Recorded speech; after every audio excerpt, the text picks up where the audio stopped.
രാജന്റെ പുസ്തക പ്രകാശന ചടങ്ങിനിടെ പിണറായി വിജയൻ സംസാരിക്കും. ആ പോരായ്മ ഈ പുസ്തകത്തിലെ ഒരു അധ്യായം ഇല്ലാതാക്കുന്നുണ്ട്.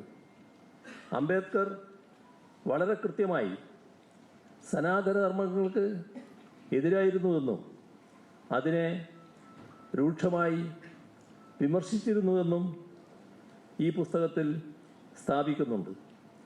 ഒരു ഘട്ടത്തിന് ശേഷം ദളിത് സ്വത്വാധിഷ്ഠിത സംഘടനകൾ ശക്തിപ്പെട്ടു വന്നു. അങ്ങനെ വന്നപ്പോൾ അവർ സംഘപരിവാറിൻ്റെ കയ്യിലെ കളിപ്പാവകളായി മാറി. അതെല്ലാം എങ്ങനെയാണ് ഉണ്ടായത് എന്നും അവർ അംബേദ്കറെ കമ്മ്യൂണിസ്റ്റുകാരുടെ ശത്രുവായി പ്രതിഷ്ഠിക്കുന്നത് ഈ സനാതനവാദികളുടെ പ്രേരണയാലാണ് എന്നും കൂടി അടിവരയിട്ട് പി ജയരാജൻ ഈ പുസ്തകത്തിൽ വ്യക്തമാക്കുന്നുണ്ട്. ശ്രീനാരായണ ഗുരുവും അയ്യങ്കാളിയും വാഗ്ഭടാനന്ദനുമൊക്കെ ഏതു വിധത്തിലാണ് നമ്മുടെ സാമൂഹ്യ നവോത്ഥാനത്തിന് വേണ്ടി പ്രവർത്തിച്ചത് എന്നത് പല ഭാഗങ്ങളിലായി വിശദീകരിക്കുന്നുണ്ട്. അയ്യങ്കാളിയുടെ സമരങ്ങളെക്കുറിച്ച് വളരെ വിശദമായി ഈ പുസ്തകത്തിൽ പ്രതിപാദിക്കുന്നുണ്ട്. ചട്ടമ്പി സ്വാമികൾ ചെയ്ത കാര്യങ്ങൾ എന്തൊക്കെയാണ് എന്നുള്ളത് വായനാ സമൂഹത്തിൻ്റെ ശ്രദ്ധയിലേക്ക് നീക്കിവെക്കുന്നുണ്ട്.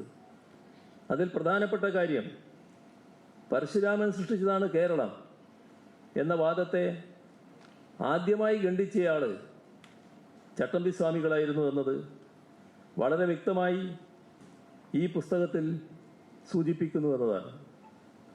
അതുപോലെ ശൂദ്രർക്ക് വേദം പഠിക്കാൻ അധികാരമുണ്ടെന്ന് ചട്ടമ്പി സ്വാമികൾ പറഞ്ഞു എന്നടക്കമുള്ള വിപ്ലവാത്മകമായ നിലപാടുകളും വളരെ കൃത്യമായി ഈ പുസ്തകത്തിൽ എടുത്തു കാണിക്കുന്നുണ്ട്. വാഗ്ഭടാനന്ദൻ വിഗ്രഹാരാധനയ്ക്കെതിരായിരുന്നതുപോലെ തന്നെ എല്ലാവിധത്തിലുമുള്ള ഉച്ചനീചത്വങ്ങൾക്കും ജാതീയമായ ചൂഷണങ്ങൾക്കുമെതിരെ കടുത്ത നിലപാട് സ്വീകരിച്ചയാളായിരുന്നു. അനീതിയോട് അടരാടുക എന്നതായിരുന്നു അദ്ദേഹത്തിൻ്റെ മുഖ്യ മുദ്രാവാക്യം തന്നെ എന്ന കാര്യം ഉയർത്തിക്കാട്ടിക്കൊണ്ട് വാഗ്ഭടാനന്ദൻ്റെ സംഭാവനകളെയും ഇതിൽ കാര്യമായി വിലയിരുത്തുന്നുണ്ട്. ഈ ഗ്രന്ഥത്തിൻ്റെ മറ്റൊരു പ്രത്യേകതയായി തോന്നുന്നത് കേരളത്തിലെ ആരാധനാലയങ്ങളെക്കുറിച്ച് കാവുകളെക്കുറിച്ചൊക്കെ സൂക്ഷ്മമായി പഠിച്ച് തയ്യാറാക്കിയിട്ടുള്ളതാണ് ഈ പുസ്തകം എന്നതാണ്. ഈ പഠനത്തിൻ്റെ ഭാഗമായി കൊടുങ്ങല്ലൂർ ക്ഷേത്ര അന്തരീക്ഷത്തിലേക്ക് ജയരാജൻ ചെന്നതും സനാതനികൾ